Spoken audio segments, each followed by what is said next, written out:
Welcome to the Success in Africa podcast with Dr. Modupe, your weekly dose of leadership vitamins to make you successful in Africa.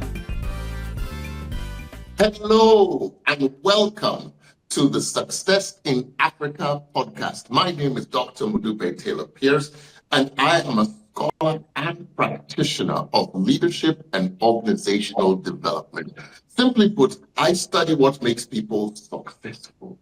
I have been doing this for 3 decades with a particular focus on people having success right here in Africa. And in this podcast, what I do is I highlight the stories, the insights, the knowledge behind how they got to be successful so that you can also learn from their journeys. Why am I doing this? Because I am passionate about transforming Africa into a high-income continent by the year 2040. And for Africa to achieve that, that means you and every other African watching or listening to this podcast needs to be successful. So I encourage you, subscribe to this so that you can receive this podcast every week in your feed. Today, I am so excited because we're going to speak live with someone who has quietly and efficiently become one of the most impactful Africans on the continent. She may not have created an oil refinery like Dangote. She may not be the wealthiest woman on the continent, but in terms of lives impacted, the number of lives she has impacted, it numbers easily in the hundreds of thousands. So I am so excited to introduce to you my guest for today. In addition to being a social entrepreneur who is passionate about youth development, about self-development, about leadership, she's also amazingly determined with an iron will, and yet wonderfully emotionally intelligent. She's a certified coach. She's a creative. She is the founder of the Emerging Leaders Foundation, which is a Pan-African organization that has supported thousands and thousands of African young people to become the best versions of themselves. Ladies and gentlemen, welcome with me, Madam Caren Wakoli of Kenya. Caren, you are welcome to this episode of the Success in Africa podcast. Thank you. Thank you so much, Dr. Modupe. I'm so humbled and so glad to be here. And I have a question for you. In that intro, you said, I am determined with an iron will. How did you know that? Well, I've done a little bit of research. We've spoken to some of the people who've worked with you. And of course, even in my interaction with you, I have seen how you push for excellence in a way that is steady, determined, but not intrusive. And I love that because it is easy to see excellence in all that you do. When I look at you, I'm reminded of former head of the 49ers organization who said once, there's money and there's class. Don't ever confuse the two. You exude the latter. Oh, wow. Oh, wow. Thank you. You're so kind. Thank you so much, Dr. Modupe. And I'm so glad to be here. And I'm so looking forward to having this conversation with you. Awesome. So why don't we just start with, perhaps tell us a little bit about the organization that you're best known for. What is ELF and what does it do? And why are you so passionate about it? That organization is Emerging Leaders Foundation. Started in 14 years ago.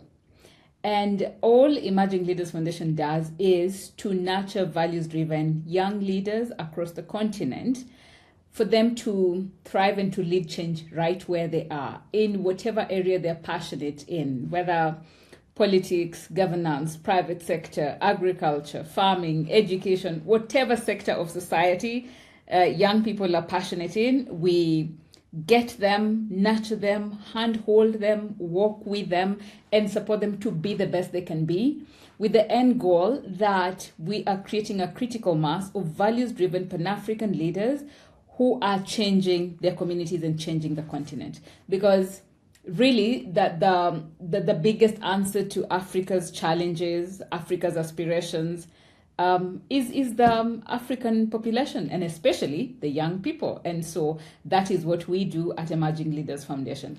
And I liked your intro. You said your biggest goal is to ensure Africa becomes a high-income continent. And so what we do at Emerging Leaders Foundation then is to push for dignity, that every man, woman, child, young person, whoever you are, regardless of the things we look at as human beings, that you get to live in dignity, even in the most basic level of human dignity, that world is possible, as is well articulated in Article 1 of the Universal Declaration of Human Rights, that says that every human being is born free and equal in dignity and rights, and must engage and work with each other towards a spirit of brotherhood and sisterhood. And so that the bit about dignity is so critical, it's so core for us, and really core for me, having grown up where I grew up in. I enjoyed growing up in the village with my family. I'm the eldest in a family of 10. And the love and affirmation was really there. That's why I'm a big dreamer. I love to dream. And in addition to that, there was also poverty that then I feel like that is not a good thing, but it's good to the extent that it taught me the essence of human dignity. It taught me what happens when people live in undignifying conditions, when people live in poverty, when people live in disenfranchised situations, that it robs them of their humanity. It robs them of their personal worth. And so I work every single day. I wake up, go to bed, wake up, and do everything I do to just make sure if I can ensure that one person, one family, one child, one young person can believe in themselves and get to work towards living a life of dignity, or that as leaders we can make decisions, pass policies that ensure that millions and millions of Africans and Kenyans and Sierra Leoneans and all these people can live in dignity, that is what I have given my life to. Amazing. Wow. So your passion is exuding in what you've said, and your passion for young people and for giving them lives of dignity.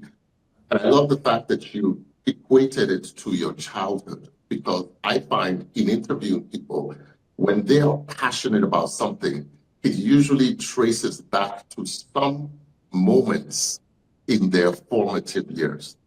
Tell me a little bit more about those early years. I know you've alluded to the fact that you grew up with love around you, but not a lot of money. Tell me more about that. Were you an only child?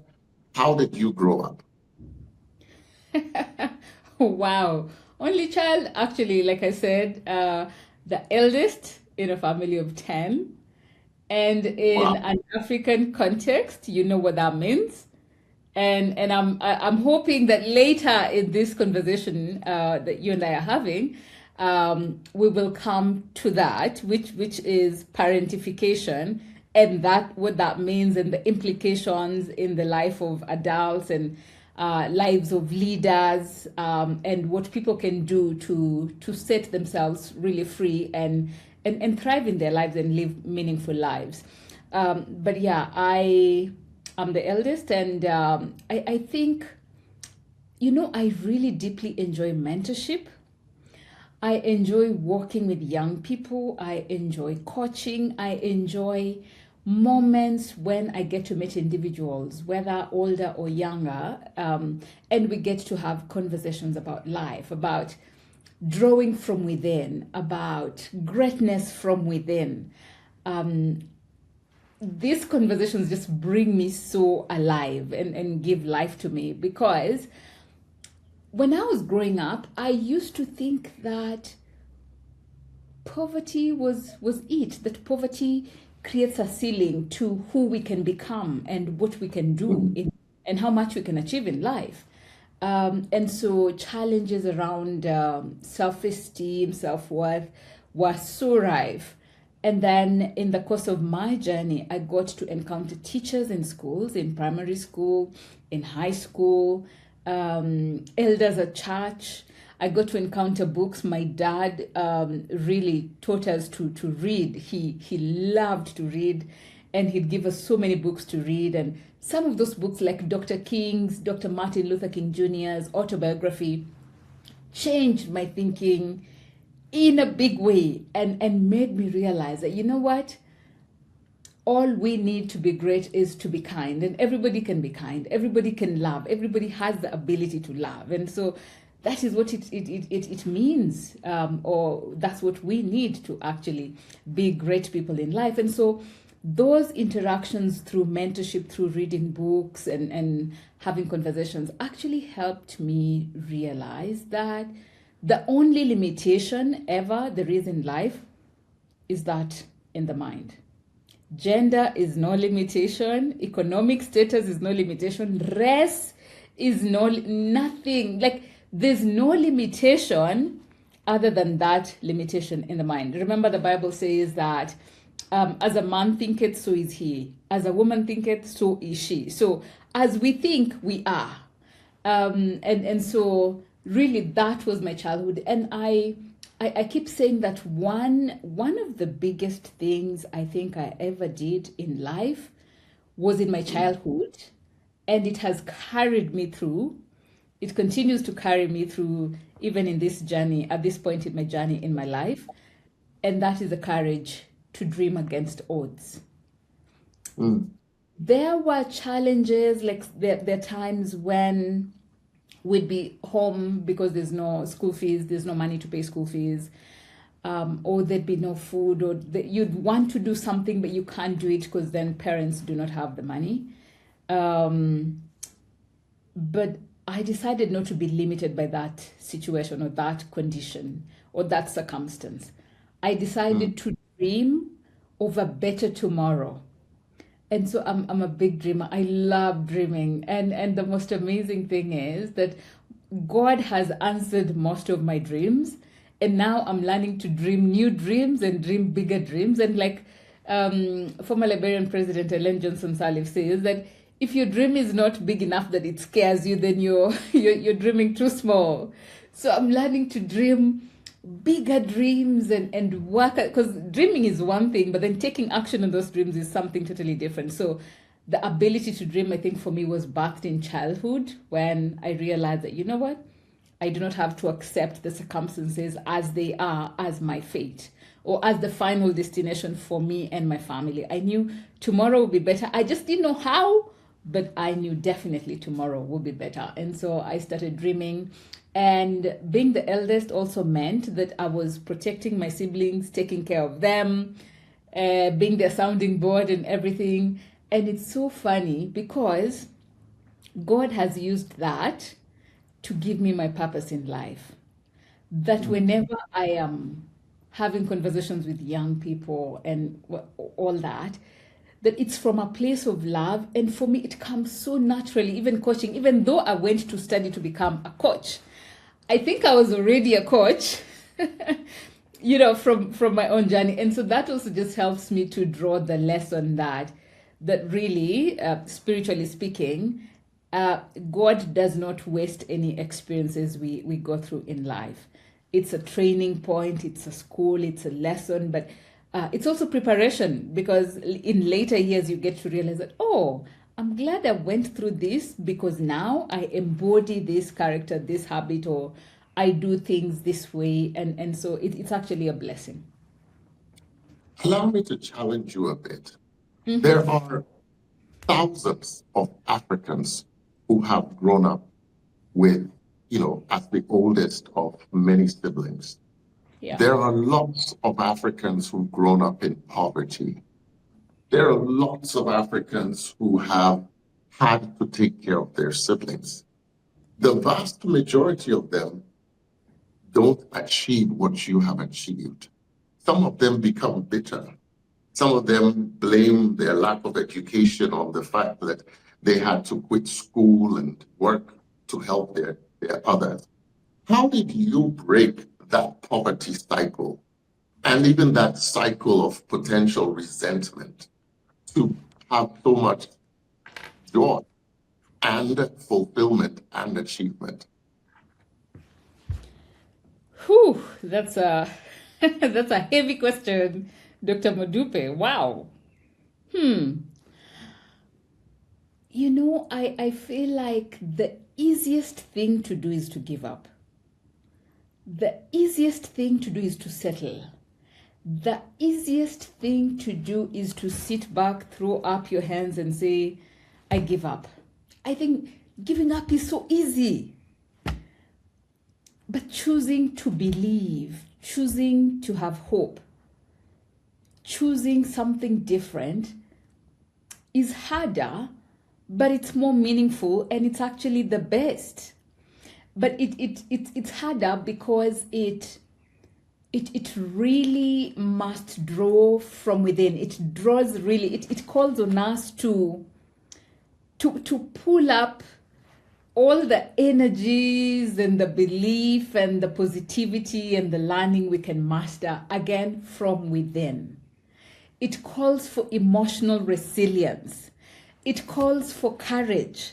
And I've come to know that courage is really not the absence of fear, but the awareness that there's something more important than fear. It calls on that, and to be courageous and to hope and to believe takes work.